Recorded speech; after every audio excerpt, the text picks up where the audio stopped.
السلام علیکم ورحمۃ اللہ وبرکاتہ۔ دورہ علل الحدیث کا آخری درس آج ہم دینا چاہتے ہیں۔ ہماری بحث چل رہی تھی دورہ علل حدیث کے دوسرا حصہ کتب حدیث کی تدریس پر۔ اس پر الحمدللہ ہم نے یہ منہج متعین کیا تھا کہ ہم اہم کتب علل حدیث پر 10 لیکچر دیں گے تدریس کے انداز میں، تاکہ ہمارے طلبہ و طالبات کو ان کتابوں کا تعارف ہو جائے کہ علل حدیث پر کتابیں لکھی گئی ہیں اور ان کا یہ منہج ہے، یہ انداز ہے، تاکہ ہم سے ان کتابوں سے بھی مستفید ہوں۔ آخری ہماری کتاب جس کو ہم کچھ پڑھانا چاہتے تھے وہ تھی کتاب العلل و معرفت الرجال للامام احمد بن محمد بن حنبل رحمہ اللہ۔ اس کے تعارف، اس کے منہج اور مصنف کے حالات پر ہم نے کچھ لیکچر پیچھے دیے ہیں۔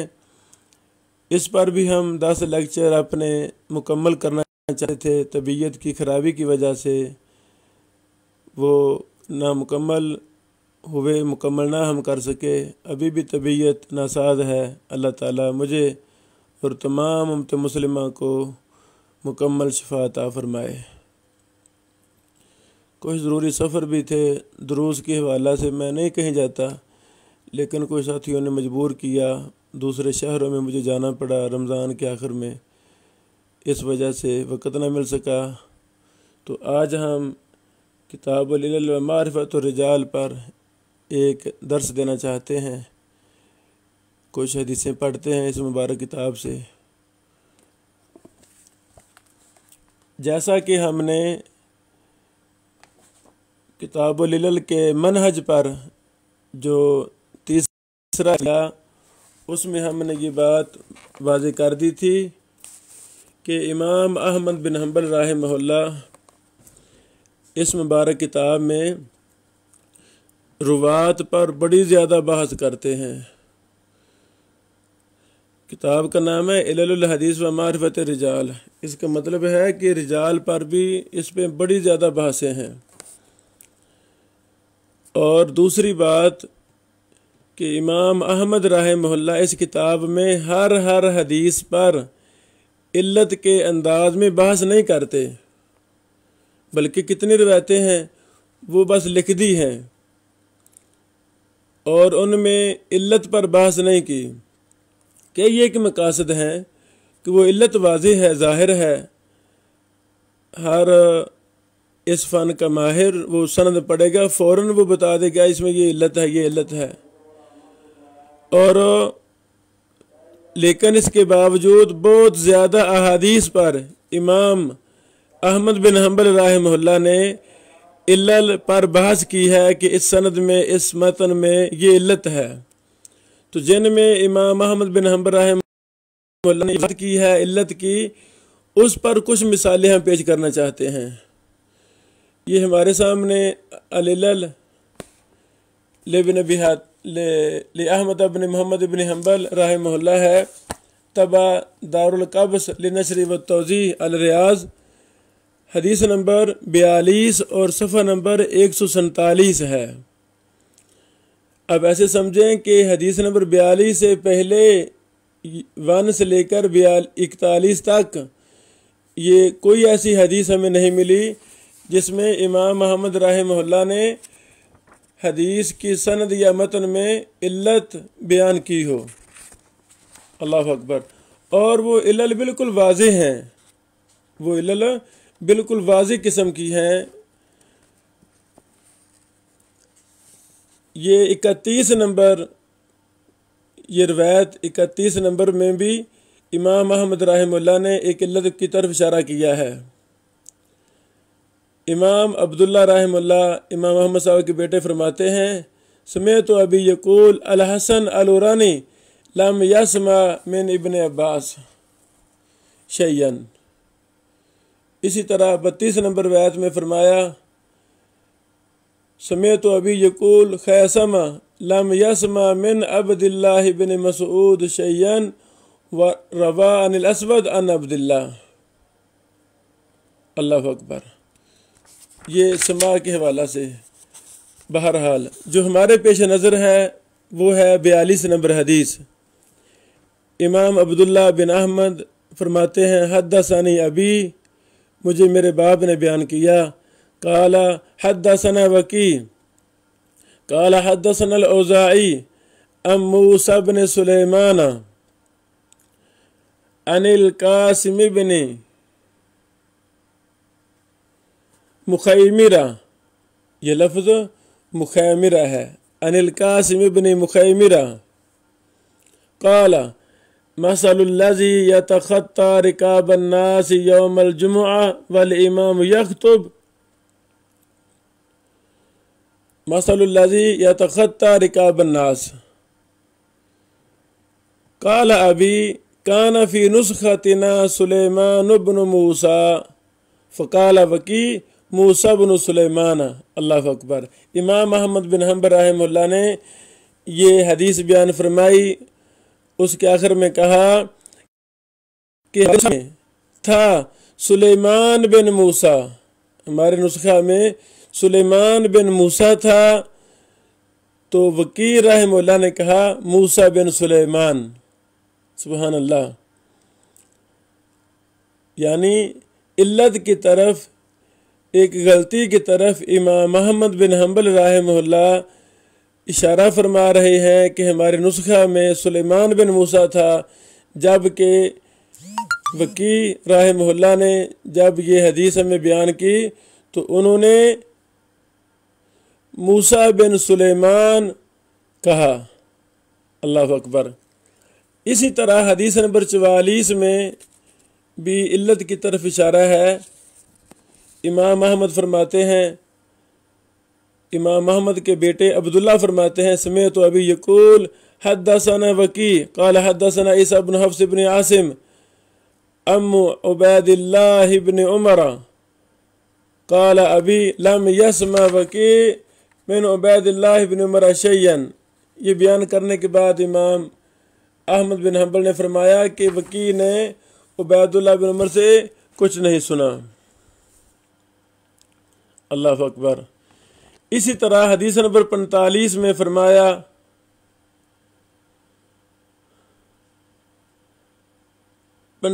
میں بھی ایک علت کی طرف اشارہ کیا ہے.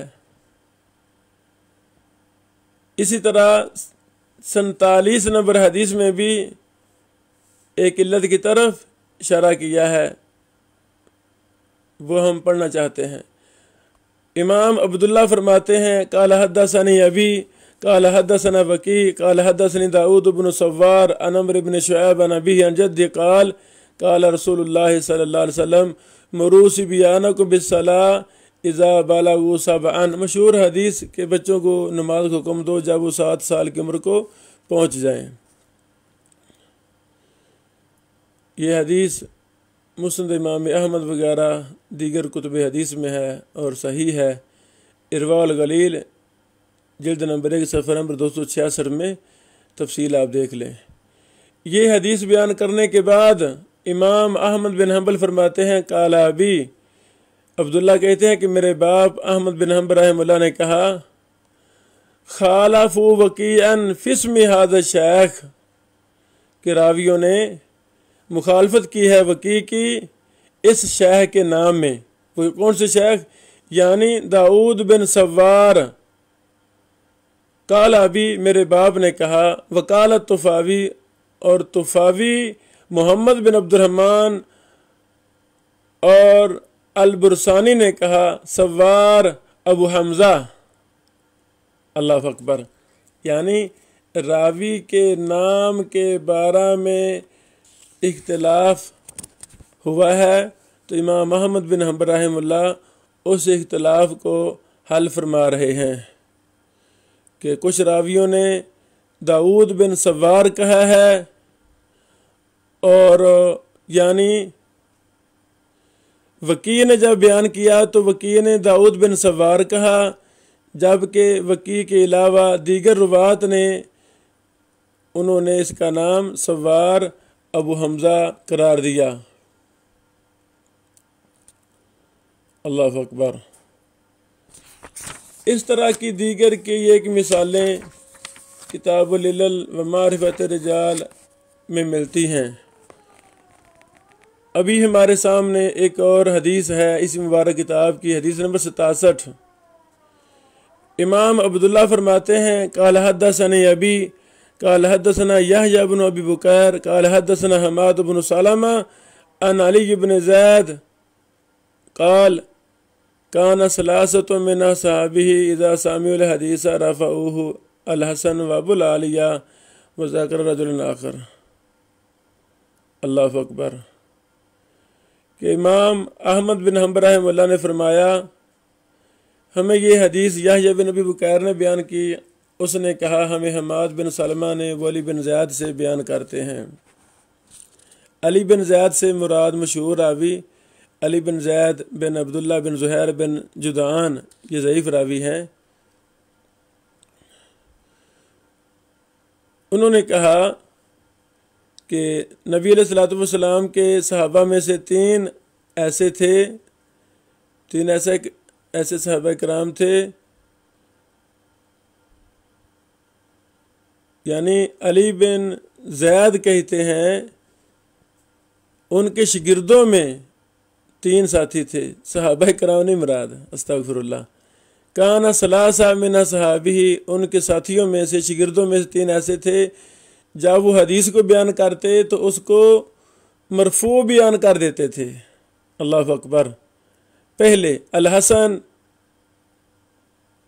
حسن سے مراد مشہور امام حسن بن یسار ابن الحسن البصری رحمہ اللہ، حسن بصری، وہ ابو العالیہ اور ابو العالیہ ہیں، وذکر رجل آخر، اور انہوں نے ایک اور اپنے ساتھی کا، اپنے شاگرد کا نام لیا۔ اللہ اکبر۔ تو یہ بھی ایک بہت اہم علت کی طرف اشارہ امام احمد بن حنبل رحمہ اللہ فرما رہے ہیں۔ اس طرح اور بھی بے شمار اس مبارک کتاب میں مثالیں ملتی ہیں۔ تو اللہ رب العالمین ہمیں اس فن کو سمجھنے کی توفیق عطا فرمائے، اور اس پر ایک مشن کے تحت جو ہم نے تھوڑی بہت ٹوٹے پوٹے الفاظ کے ساتھ تقریباً 1.5-2 ماہ بحث کی ہے، اللہ تعالی ہم سے راضی ہو جائے، اور جو ہمارے طلبہ و طالبات نے ان لیکچروں کو سنا، ہم سے بار بار سوال کیے اور ان کو لکھا، اللہ تعالیٰ ان تمام کو جزائے خیر عطا فرمائے۔ تو اس میں جو ہم سے کوئی کمی کوتاہی لغزش انسان ہونے کے ناطے ہو گئی ہے، اللہ تعالیٰ وہ ہم سے درگزر فرمائے۔ تو یہ ایک تعارفی ہمارا دورہ تھا علل حدیث کا۔ ہم اپنے مطالعہ کو وسعت دینے کے لیے ہم نے ماشاءاللہ کافی زیادہ کتابیں اکٹھی کیں۔ جن بھائیوں نے ہم سے کتابوں کو اکٹھا کرنے میں ہمارے ساتھ تعاون کیا، اللہ تعالیٰ ان کو جزائے خیر عطا فرمائے۔ کافی ہم نے کتابیں اکٹھی کی، کافی ہم نے PDF ڈیٹا اکٹھا کیا، لٹریچر، اس کو ہم نے پرنٹ کروایا، اور یہ جتنا بھی دورہ ہم نے کروایا ہے، یہ ہم نے ایک بہت بڑا رجسٹر بھی تیار کیا ہے، تقریباً 500 صفحات پر مشتمل، یا 500 کے قریب کہہ لیں۔ یہ اردو کے اندر علل حدیث ہم انشاءاللہ جلد کوشش کریں گے کہ اس کو بھی ہم کمپوزنگ کروائیں اور اس کو بھی شائع کریں۔ اللہ تعالی ہمارا اور آپ سب کا حامی و ناصر ہو۔ ہمیں مشکل سے مشکل فن کو مشکل نہیں سمجھنا چاہیے، بلکہ اللہ رب العالمین کی رضا کے لیے اخلاص کے ساتھ آپ اس کا مطالعہ کرنا شروع کر دیں۔ چلو 100% نہ صحیح، 70% نہ صحیح، 50% تو آپ اس میں کچھ نہ کچھ باتیں سمجھ لیں گے نا۔ 50% نہ سے 10% صحیح، 5% صحیح، ہم کوشش تو کریں، ہمت نہ ہاریں، ہمیں ہمت نہیں ہارنی چاہیے۔ یہ بڑے لوگ جتنے بھی گزرے ہیں انہوں نے ہمت نہیں ہاری، انہوں نے کوشش کی ہے، ہمیں بھی کوشش کرتے رہنا چاہیے۔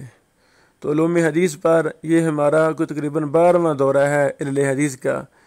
یہ سارے دورے ہمارے ہم نے اپنے یوٹیوب چینل ابن حنبل اسٹوڈیو پر لانچ کیے ہوئے ہیں، اپلوڈ کیے ہوئے ہیں۔ آپ سب ان سے فائدہ اٹھائیں۔ جو بھی پوری دنیا میں علم حدیث کو سیکھنا چاہتا ہے وہ ہم سے اٹیچ ہو جائے انشاءاللہ۔ اللہ کی رحمت سے، اللہ کے فضل سے 2 سال کا ہمارا یہ تخصص کا دورہ ہے، دورہ علوم حدیث، تخصص علوم حدیث۔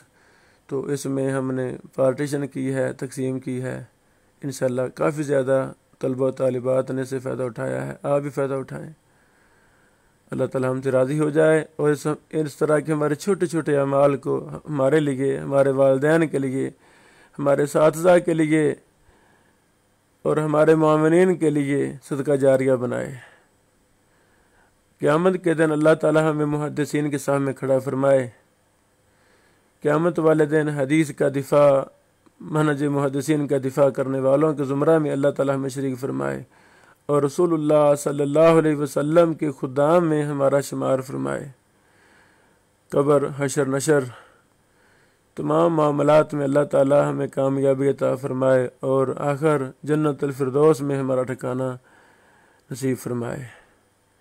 السلام علیکم ورحمۃ اللہ وبرکاتہ۔